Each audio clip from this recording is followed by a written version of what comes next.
परिचय। बच्चों, इस पाठ में आप मानव शरीर में रासायनिक समन्वय और एकीकरण के बारे में जानेंगे। क्या तुम्हें पता है कि हमारे आकार में कैसे वृद्धि होती है? वृद्धि एक बहुत जटिल प्रक्रम है जिसमें अनेक हार्मोन्स की समन्वित क्रिया शामिल होती है। मुख्य रूप से वृद्धि हार्मोन्स शरीर की वृद्धि के प्रेरण के लिए जिम्मेदार होते हैं, जो पीयूष ग्रंथि द्वारा मुक्त किए जाते हैं।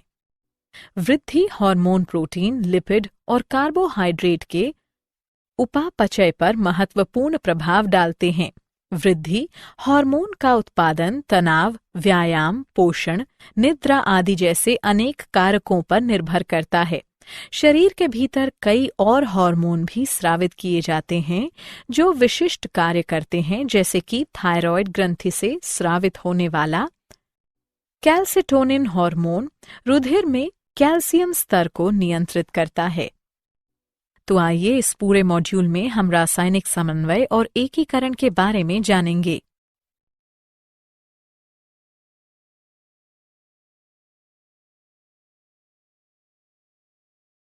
उद्देश्य।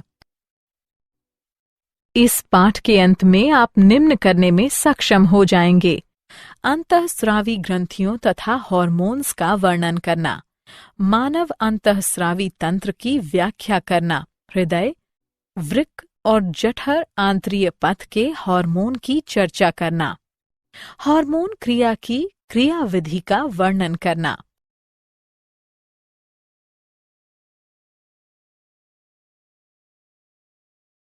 अंतःस्रावी ग्रंथियां तथा हार्मोन। अंतःस्रावी ग्रंथियां नलिका विहीन होती हैं जो रुधिर प्रवाह में हार्मोन स्रावित करती हैं। इनमें पिनियल ग्रंथि, हाइपोथैलेमस, पीयूष ग्रंथि, थायरॉयड ग्रंथि, पैराथायरॉयड ग्रंथि, थाइमस, अधिवृक्क ग्रंथियां, अग्नाशय, मादा में अंडाशय और नर में वृषण शामिल हैं। हार्मोन रासायनिक पदार्थ हैं जो शरीर में संदेशवाहक अणुओं के रूप में कार्य करते हैं।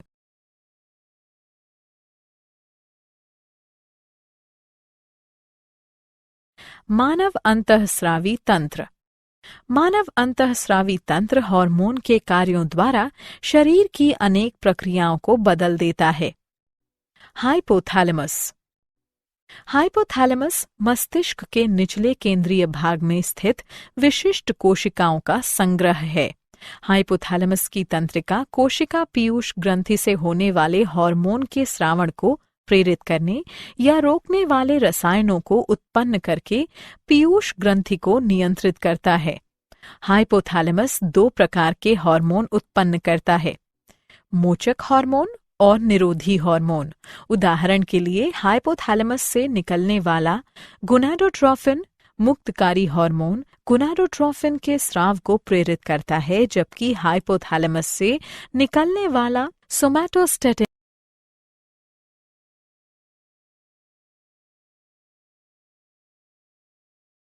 पीयूष ग्रंथि। पीयूष ग्रंथि मस्तिष्क के आधार के मध्य में हाइपोथैलेमस के नीचे स्थित होती है। पीयूष ग्रंथि में दो स्पष्ट भाग होते हैं: पश्च और अग्रपिंड। पश्च पीयूष ग्रंथि तंत्रिका ऊतकों की बनी होती है। यह हाइपोथैलेमस में बनने वाले दो हार्मोन ऑक्सीटोसिन और वेसोप्रेसिन का संग्रह और स्राव करती है।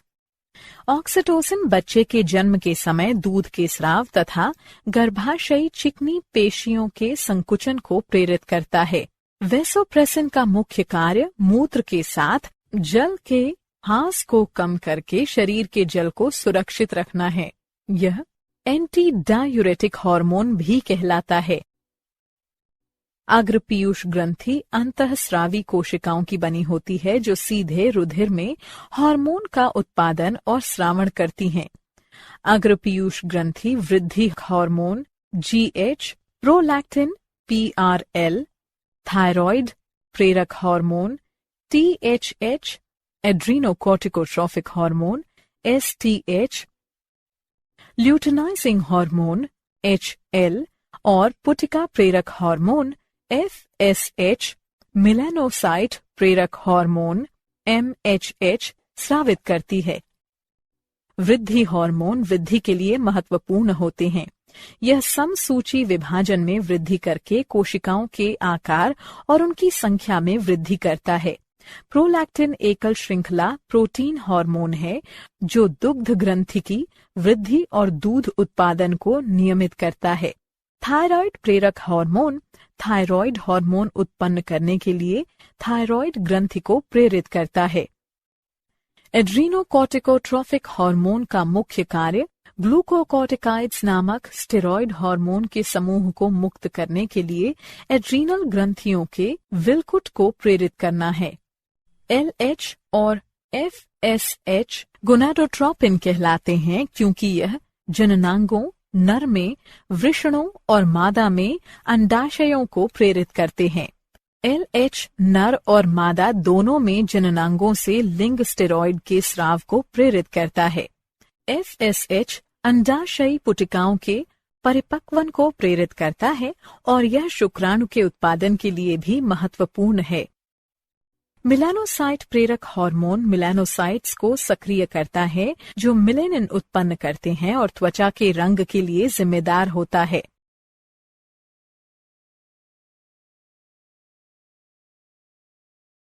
पीनियल ग्रंथि। पीनियल ग्रंथि प्रमस्तिष्क गोलार्ध के बीच स्थित होती है। यह मेलेटोनिन उत्पन्न करती है जो लैंगिक विकास और सोने जागने के चक्र को प्रेरित करता है।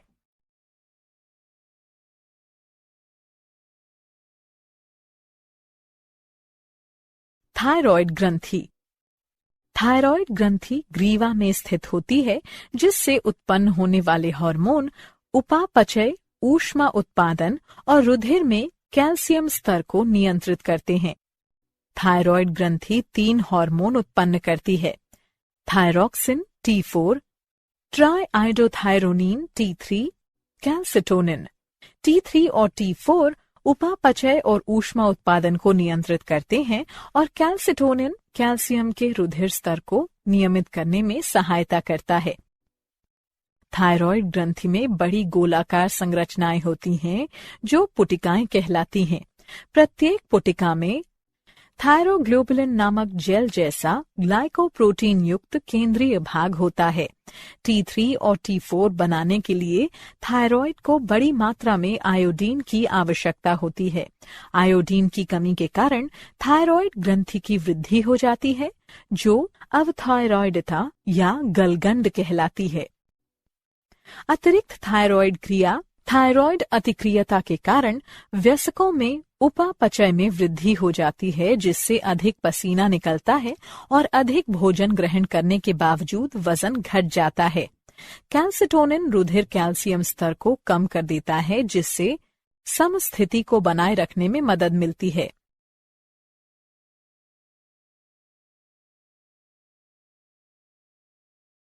पैराथायरॉयड ग्रंथि। पैराथायरॉयड ग्रंथियां 4 छोटी ऊतक ग्रंथिकाएं होती हैं जो थायरॉयड ग्रंथि की पश्च सतह पर उपस्थित होती हैं। वे पैराथायरॉयड हार्मोन नामक पॉलीपेप्टाइड हार्मोन उत्पन्न करते हैं। PTH रुधिर में कैल्शियम स्तर को नियंत्रित करने के लिए कैल्सिटोनिन के साथ कार्य करता है। यह रुधिर कैल्शियम स्तर में वृद्धि करता है, इसलिए जब रुधिर में कैल्शियम का स्तर नीचे गिर जाता है तो PTH के स्राव को प्रेरित किया जाता है।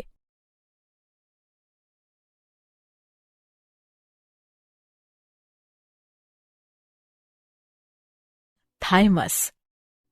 थाइमस ग्रंथि छाती के ऊपरी भाग में उरोस्थि के पीछे स्थित होती है। यह पिरामिड के आकार की और 2 पालियों की बनी होती है जो शरीर की मध्य रेखा को अलग करती है। थाइमस ग्रंथि प्रतिरक्षा तंत्र का भाग बनाती है। यह थाइमोसिन हार्मोन स्रावित करती है जो प्रतिरक्षा तंत्र को नियंत्रित करने में महत्वपूर्ण भूमिका निभाता है। यह T लिम्फोसाइट्स की सहायता करता है।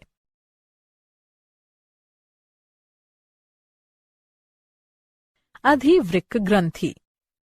मनुष्यों में 2 अधिवृक्क ग्रंथियां होती हैं जो वृक्कों के अग्रभाग पर स्थित होती हैं। प्रत्येक ग्रंथि का बाहरी भाग अधिवृक्क वल्कुट होता है और अंतः भाग अधिवृक्क मध्यांश होता है। अधिवृक्क वल्कुट को 3 परतों में वर्गीकृत किया जा सकता है। जोना रेटिकुलरिस यानी आंतरिक परत, जोना वेसिकुलेटा मध्य परत, जोना ग्लोमेरुलोसा बाहरी परत।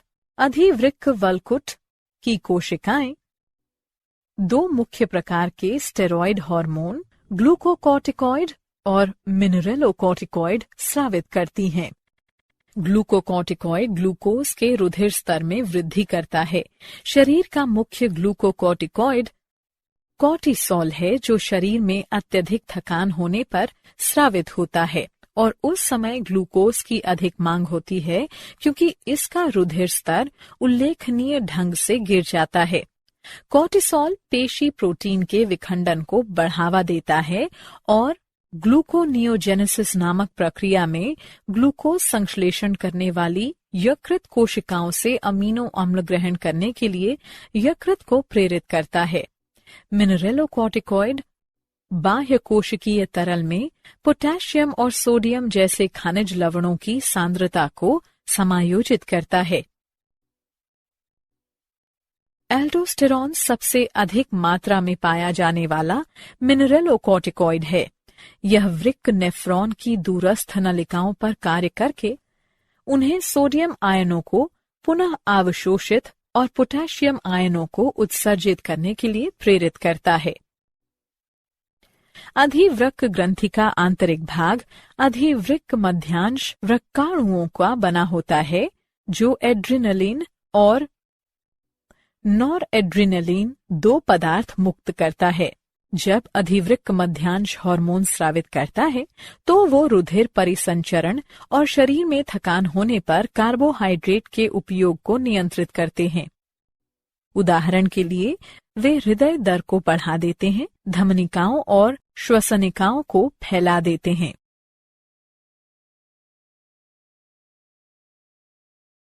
अग्नाशय अग्नाशय युक्त ग्रंथि जो अंतःस्रावी तथा बाह्यस्रावी दोनों रूप में कार्य करती है।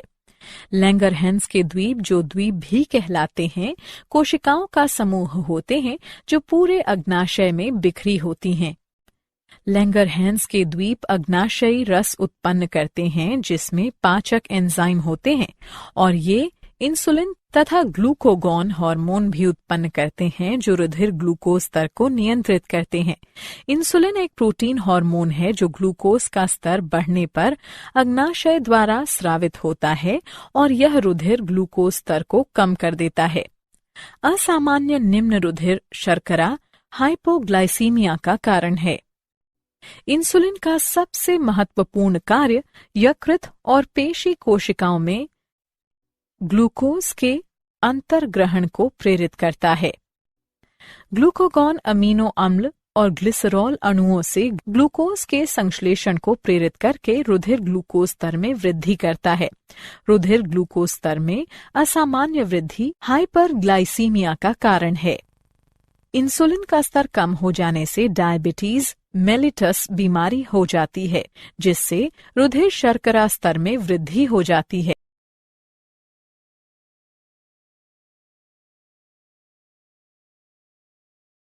वृषण वृषण कोश में 2 वृषण स्थित होते हैं। वृषण शुक्राणु उत्पन्न करते हैं। लेइडिंग कोशिकाएं टेस्टोस्टेरॉन उत्पन्न करती हैं।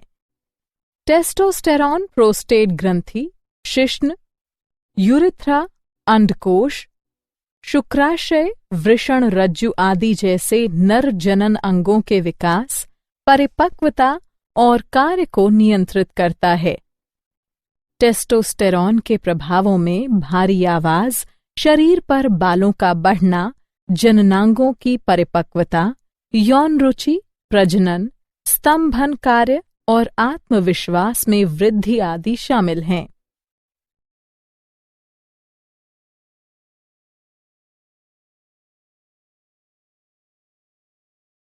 अंडाशय अंडाशय श्रेणी में गर्भाशय के दोनों ओर स्थित होते हैं और एस्ट्रोजन एवं प्रोजेस्टेरॉन उत्पन्न करते हैं। एस्ट्रोजन मुख्य रूप से मादा जनन अंगों के विकास के लिए जिम्मेदार होता है, जैसे कि स्तनन ग्रंथि का विकास। प्रोजेस्टेरॉन गर्भावस्था बनाए रखने में महत्वपूर्ण भूमिका निभाता है। यह दुग्ध के निर्माण और स्राव को भी प्रेरित करता है।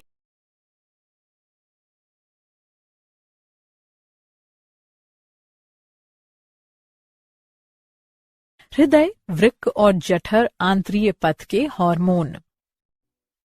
एट्रियल नेट्रियूरेटिक कारक ANF एक हृद हार्मोन है जो रुधिर आयतन और धमनीय रुधिर दाब को नियंत्रित करता है। वृक्क द्वारा उत्पन्न किए जाने वाले एरिथ्रोपोएटिन हार्मोन लाल रुधिर कोशिकाओं के उत्पादन के लिए जिम्मेदार हैं।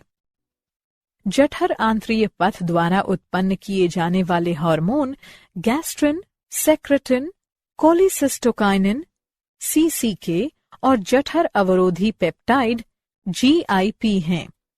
गैस्ट्रिन अमाशय में बनता है जो भोजन पचाने के लिए हाइड्रोक्लोरिक अम्ल उत्पन्न करता है। सेक्रेटिन बाइकार्बोनेट की प्रचुर मात्रा वाला पाचक रस मुक्त करने के लिए अग्नाशय को प्रेरित करता है। कोलिसिस्टोकाइनिन अग्नाशय और पित्ताशय से क्रमशः अग्नाशयी एंजाइम और पित्त रस के स्राव को प्रेरित करता है। जठर अवरोधी पेप्टाइड हार्मोन जठर स्राव को अवरुद्ध करता है।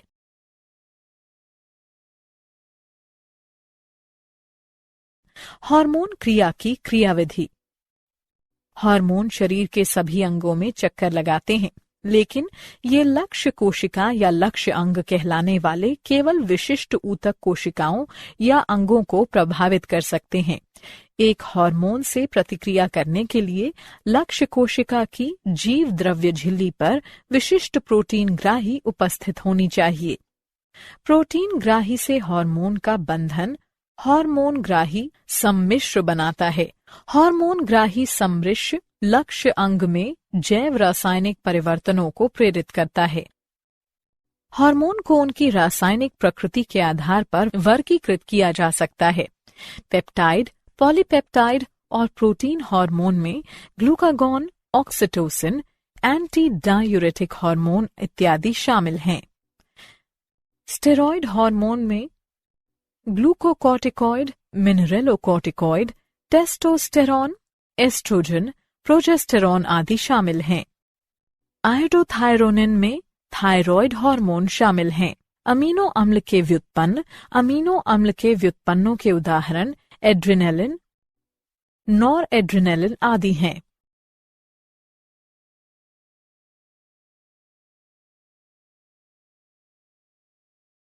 क्या आप जानते हैं? अनुसंधान से पता चलता है कि मादा में एस्ट्रोजन का उच्च स्तर स्तन, गर्भाशय और ग्रीवा के कैंसर का कारण हो सकता है। ऊष्मा शुक्राणु उत्पादन को कम कर सकती है। अधिक धूम्रपान करने और अल्कोहल ग्रहण करने से शुक्राणुओं की संख्या कम हो सकती है।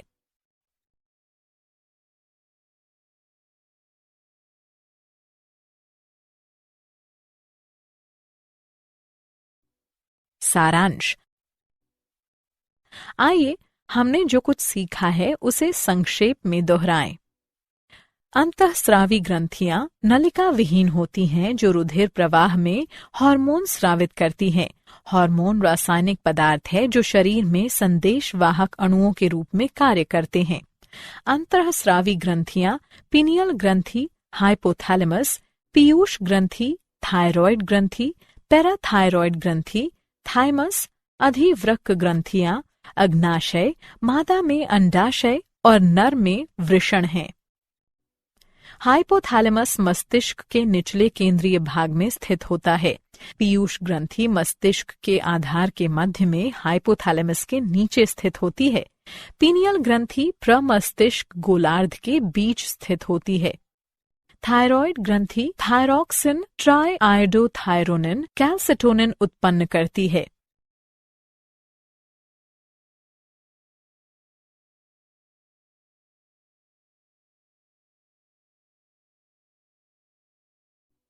मानव शरीर में 2 अधिवृक्क ग्रंथियां होती हैं जो वृक्क के अग्रभाग पर स्थित होती हैं।